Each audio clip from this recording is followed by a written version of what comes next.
Good day, ladies and gentlemen. My name is Daniel Umstead, host of the RNG radio show, and thank you again so much for joining me. As always, we go over credit repair. This time I got some stories for you, some real estate tips as far as, of course, what you could be doing, some career tips, definitely to help you out, get that job, of course, a king segment, and some motivation to get you through your workday. Or day in general. You could be a business owner like I'm pushing you to be, because I'm always focused on creating a millionaires. So let's get started with the credit score horror stories that could happen to anybody. I need a flashlight here or something like that. I could use a pen, I guess, and be like, in the night. Now, so for credit horror stories that could happen to anyone, I came across this article on businessinsider.com. This was done by Lindsay Mack on April 9th, 2019. And when I was reviewing these horror stories, if you will, it was pretty much about just being self-conscious as far as what you should be doing moving forward and making sure that you're taken care of. So the first one, somebody was looking to pay off their balance of their student loan, ahead of schedule, which seemed like a great idea. Their student loan was the only type of installment debt, and installment debt is typically, what you're paying off in a loan amount. So your car note, you're paying that installments to get it paid off. Your house would even be considered an installment loan, but anything that is that type of loan where you got to make payments monthly in order to pay it off. So the student loan was the only type of installment debt, even though it paid off the debt. FICO penalized me for not having installment debt. So rushing to pay off something, you need to actually look at it. It's kind of like, clearing out your credit card bills or cleaning out a loan. There is penalties, believe it or not, for actually paying it off early. So some folks may say like, hey, yeah, definitely, if you want to pay it off, you can pay it off. But when you're doing like an installment type loan, make sure that there's really no penalties. Now, you can have the money definitely set aside, or if you want to put extra towards it, by all means, you could definitely do that. But paying something completely off that's in the negative sense, FICO, Experian, TransUnion, and Equifax, well, the three credit bureau agencies, your FICO is your FICO score, but the three credit bureau agencies, what they're looking at is saying like, hey, paying this off kind of early, anything going on, any emergency plans, because they've been seeing, for the past months that, hey, you've been able to make this payment. Now, all of a sudden, it's like $10,000 just got wiped away, and it's like, what did you do? What's going on? So for them, it's looking a little bit more suspicious. It's kind of like the person who all of a sudden has 15,000 showing up in their account to show for deposits. Like, where did the money come from? Don't worry about where the money came from. Just know that it got paid off. So that still goes in the same play with paying off an installment debt. So like I said, just be cautious. Make sure that you're not getting any penalty fees and what effect it's going to have on your credit score if you do pay it off early. The second one, and this is honestly something that folks didn't know about. This couple that went on their honeymoon. This is the next story, by the way. The couple went on their honeymoon and realized, after being on their honeymoon and coming back and they're getting their bills organized, they had overlooked a credit card that they honestly forgot about paying for on a month-to-month basis. So with that, come the third month, they're getting hit with fees out the wazoo. So it's best to keep track and to summarize it, even for both, create that budget. It's like, hey, what can you pay off, if you do come across a big lot of money, and not just merely paying off some credit cards or paying off an installment loan.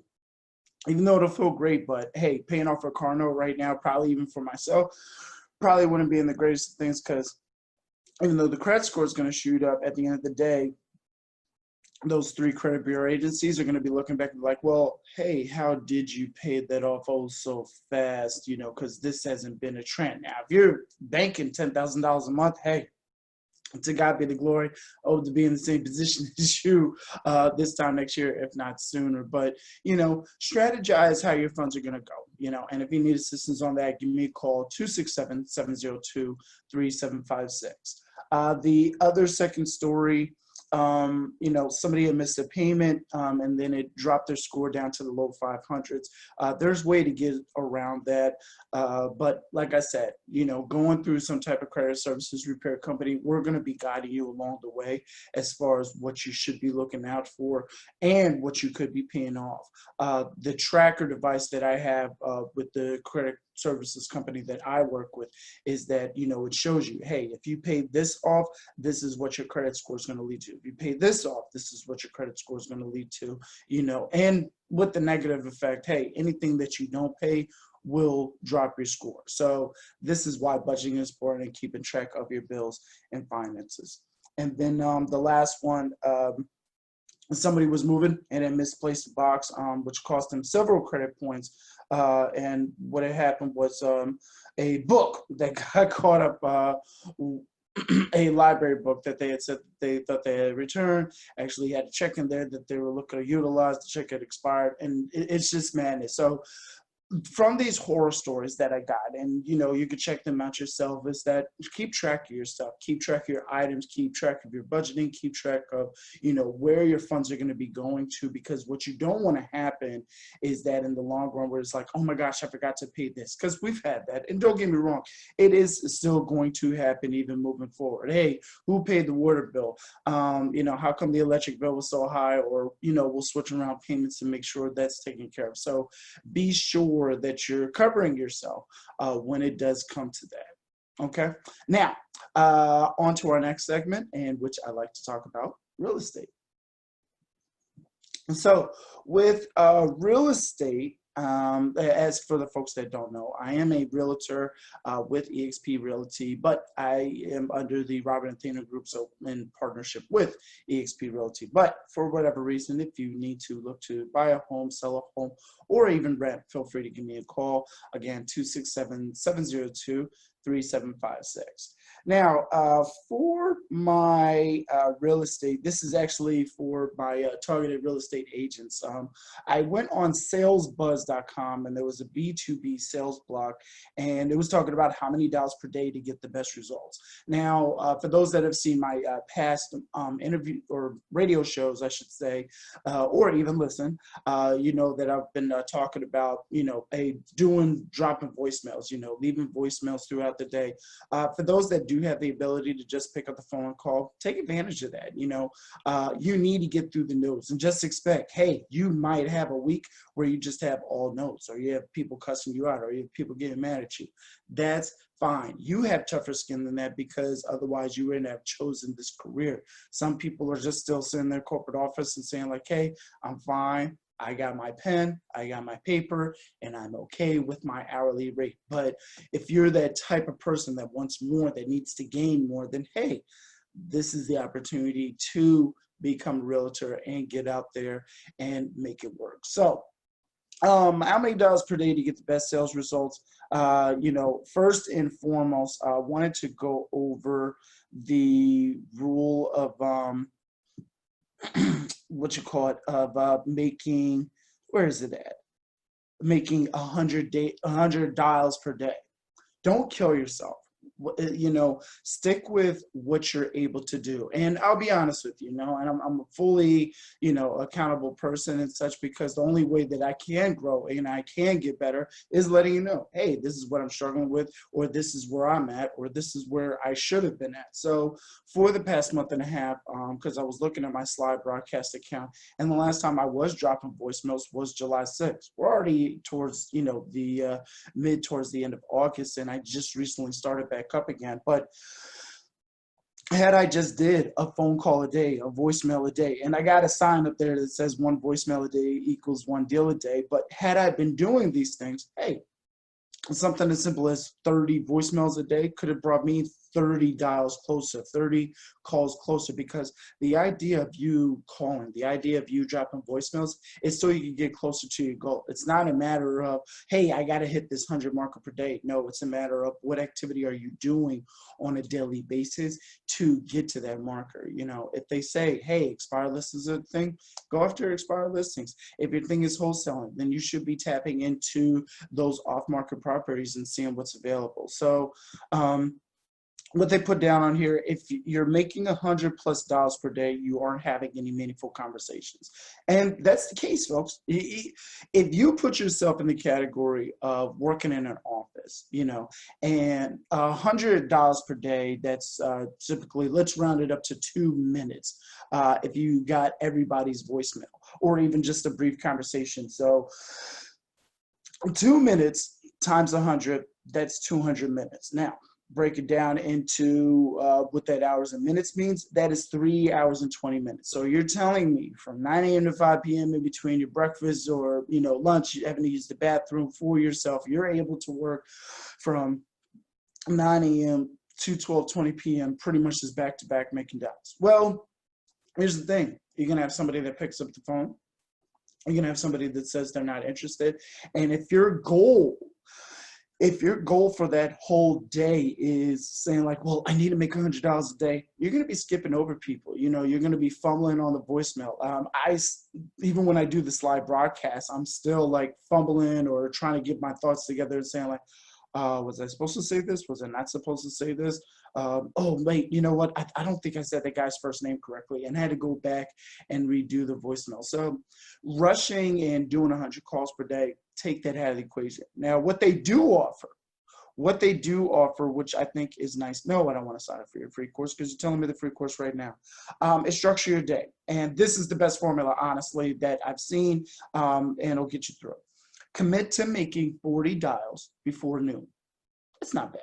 If you break that up, especially if you're starting at 9 a.m., that's a little over 12 to 13, or I should say 13 to 14 calls every hour, and that's into that. So you're looking at a call every 5 minutes. Now, in those occasions, hey, you're going to have that extra time because, hey, you might not have some people available, or you just might be calling across a number that is not in service. So take advantage of $40 per day. Now, I know what you think of the rest of the day. Well, Dan, what about the rest of the day? I'm glad you asked that.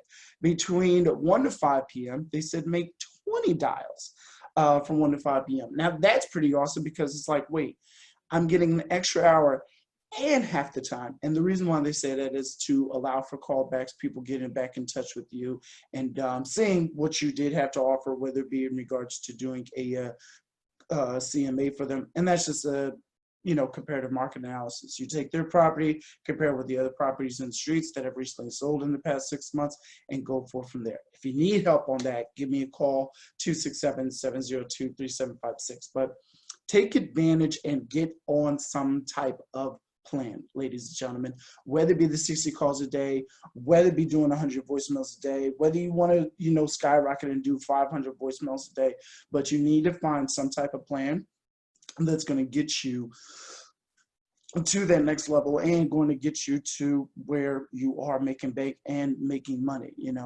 Take advantage of the resources that are around you, and utilize them. We're living in 2020, folks, and don't think that, every call should be a number game, but that every call should be an opportunity. Hey, when you leave a voicemail, have it in your mind. Hey, this person's going to call me back, or I know this person is going to refer me on.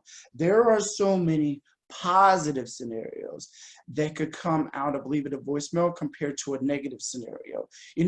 Some folks may say like, well, I'm not looking to sell this house until I get a realtor to call me. Boom, now they got a voicemail, or they're getting a phone call coming in. So harp on those, somewhat advantages when they do come about. And honestly, sometimes people just need that phone call to get and move forward from there. But you got to make sure that you're providing value. When I call, I'm making sure that they know that I'm a realtor as well as the host of the RNG radio show. So that way, when they call, if anything, they're searching what the RNG radio show is about, and which will lead back to me. So don't just call as a realtor. Don't just call as a wholesaler or even a sales rep.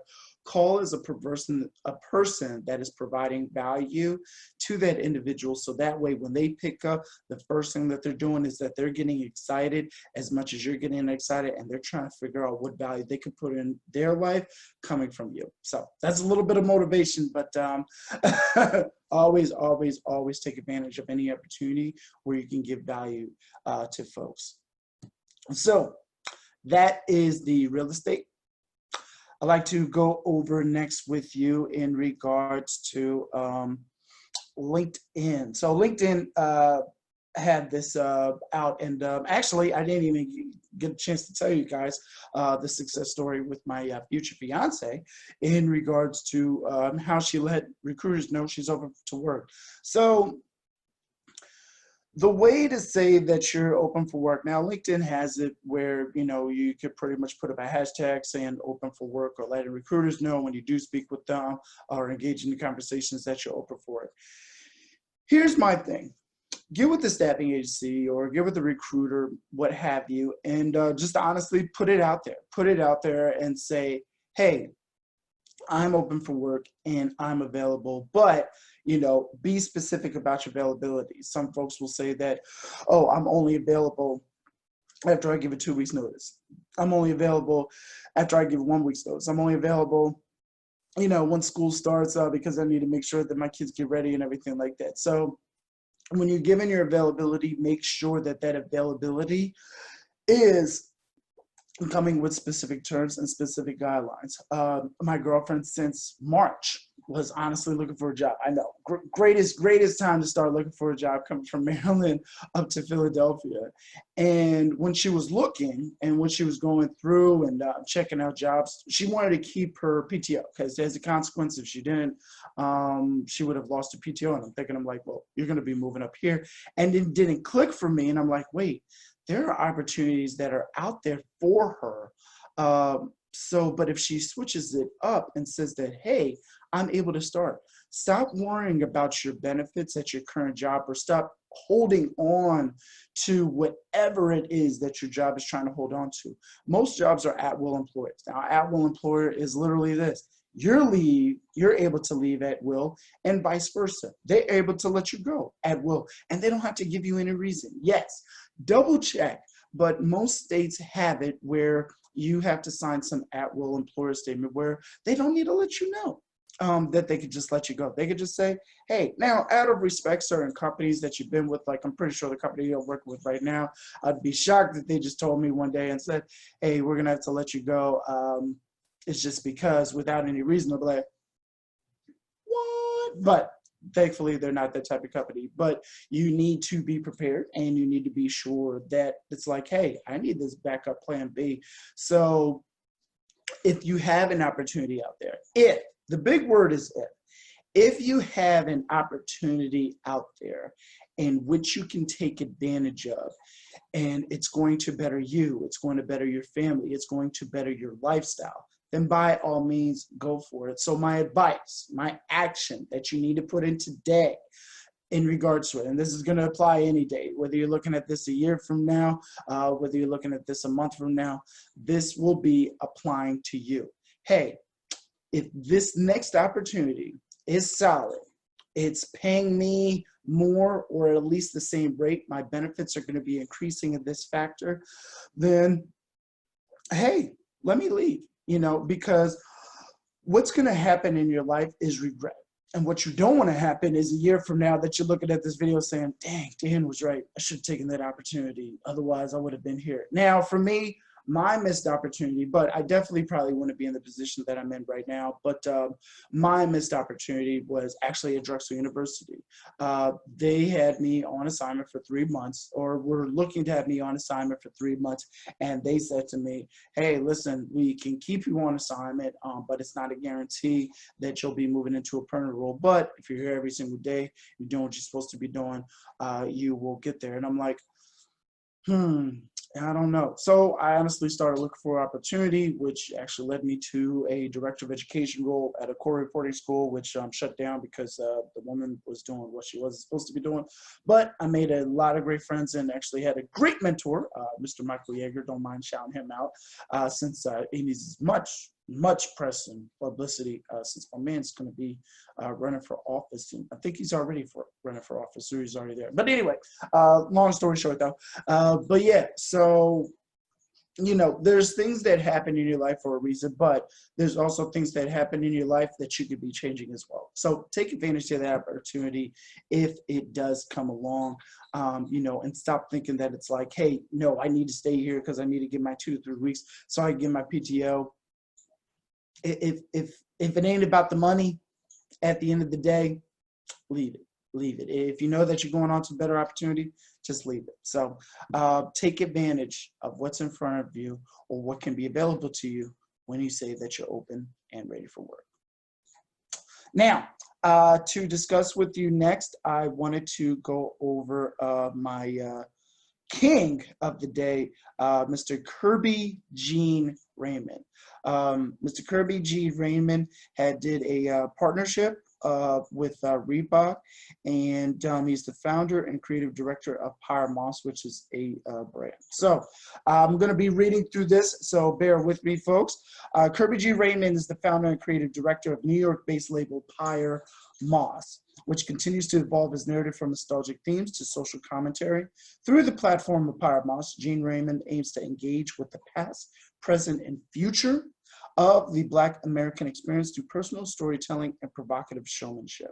The Haitian American designer went to the High School of Fashion Industries in New York between 2000 and 2004 and interned at Marchesa and Theory before attending Hofstra University. He graduated with a BA in Business Administration in 2008. Gene Raymond also went to Brooklyn Law School but dropped out after a semester. Gene Raymond began his design career freelancing for the likes of Theory, Marc Jacobs, Badgley Mishka, and Kenneth Cole before founding Pyre Moss in 2013. The brand came into prominence during the spring-summer 2016 season when its show highlighted police brutality, referencing the Black Lives Matter movement through use of video, street art, and fashion. 2018, the label collaborated on a collection with Reebok, named Reebok by Pyre Moss as part of its newly announced partnership with the footwear giant. In March 2018, Pyre Moss was nominated for the CFDA's Swarovski Award for Emerging Talent for its Autumn-Winter 2018 collection, which debuted to critical acclaim.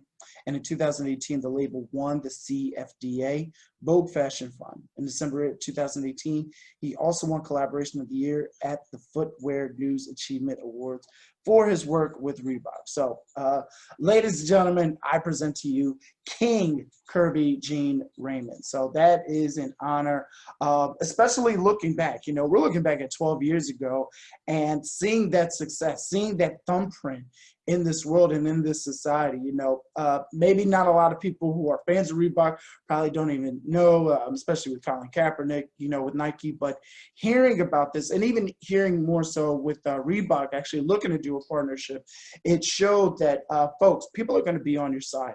There's still going to be haters. There's still going to be doubters out there. There's probably still people working at Nike and Reebok that are probably more racist than Bill Duke and, you know, the other guy. Not going to say his name, but, you know, the worst to pay. But, you know, you need to realize something and you need to aspire to be somebody and take advantage of what's in front of you. Take advantage of the tools that you have and experiment with things. I'm glad that they put in here on businessofashion.com in regards to him going to law school and taking a semester off, because that's tough. Hey, folks, something's coming, okay? Things is coming, all right? These books aren't up here for show. They have been touched, they've been combed through, they've been spanned across, and trust me, 12 years from now, I'm looking at the same success of Kirby, if not even more. So knowing that he took time out of his day to study. He took time out of his day to take the LSATs. He took time out of his day to register for the LSATs, waiting on a score, applying, you know, for law school. And then after that semester of dropping out and focusing on his goals, missions, and values, you know, in the fashion industry. So look to yourself as that. And, you know, this gets into the motivation. Look towards yourself as far as, hey, what can I dabble in? What can I try upon? I don't care how old you are. I don't care what your age is. I was, you know, looking at Tech9 because my brother, frat brother, neighbor, family member, I just call him my brother because he fulfills those titles, but he's so much more than that. When he had put me on to Sriracha, you got to listen to the song Sriracha, and Tech9, and I'm like, wow. I was like, wait a second. Tech9's been around for a minute. And this man is 47 years old. He'll be 48 years old this year. And I'm like, or he is 48. I can't recall the exact age, but 47, 48 years old, still rapping and still rapping probably better than half of these rappers out here. And I'm like, wow, 48 and doing that, so whatever your goal is, whatever your mission is, whatever your values are, Warren Buffett had this 5-25 rule, list 25 things, and of those 25 things, only focus on 5 of those, and, you'll be living a better lifestyle. Maybe number 24 on the list beats out the first 5. Maybe your first 5 is something that's going to get you started to doing the next 5. Here's my thing in life. Still focus. Have that one goal. Have that one goal that you're focusing on in life. For me right now, it's getting the radio show to where it's supposed to be at. It's getting the voice of myself out there to as many people as possible.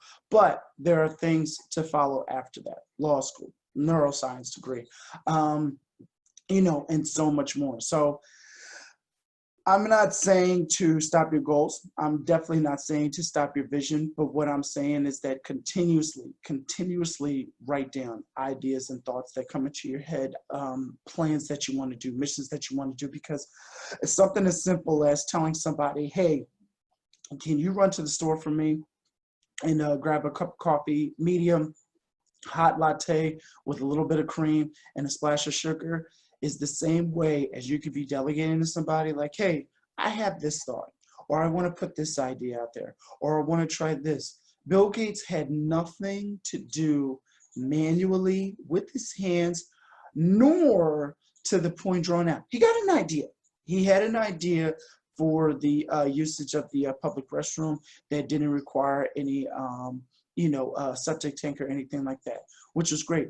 But there was other people that actually put it into place. There was other people that had actually written it down. There was other people that actually said, hey, this will work if we do it this way, or let's try this, and had a whole convention surrounding that. So become that person who's popular, become that person who's great, become that pioneer in your industry, but do not forget about the rest of the 20 things that are on that 25 list or more, because one day somebody's going to ask you, hey, what are you looking to work on? Or somebody's going to come back to you and say, hey, Dan, I got this great idea for a bake shop. But as part of the bake shop, we're going to be giving away a pair of free sneakers to every kid out in Ghana. What do you think? That was actually on my list.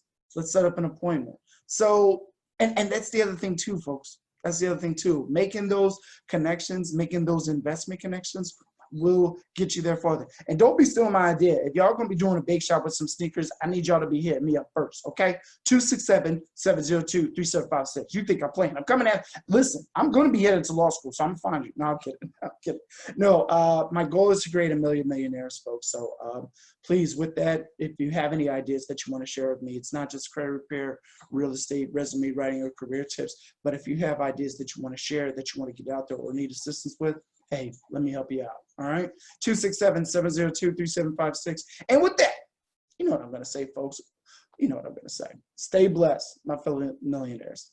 You know what? We're going to start that over. You see, this is the point of me recording and doing it live. Y'all think it's not live, but it is actually live. So with that, one more time, ladies and gentlemen, have a great one and stay blessed, my fellow millionaires.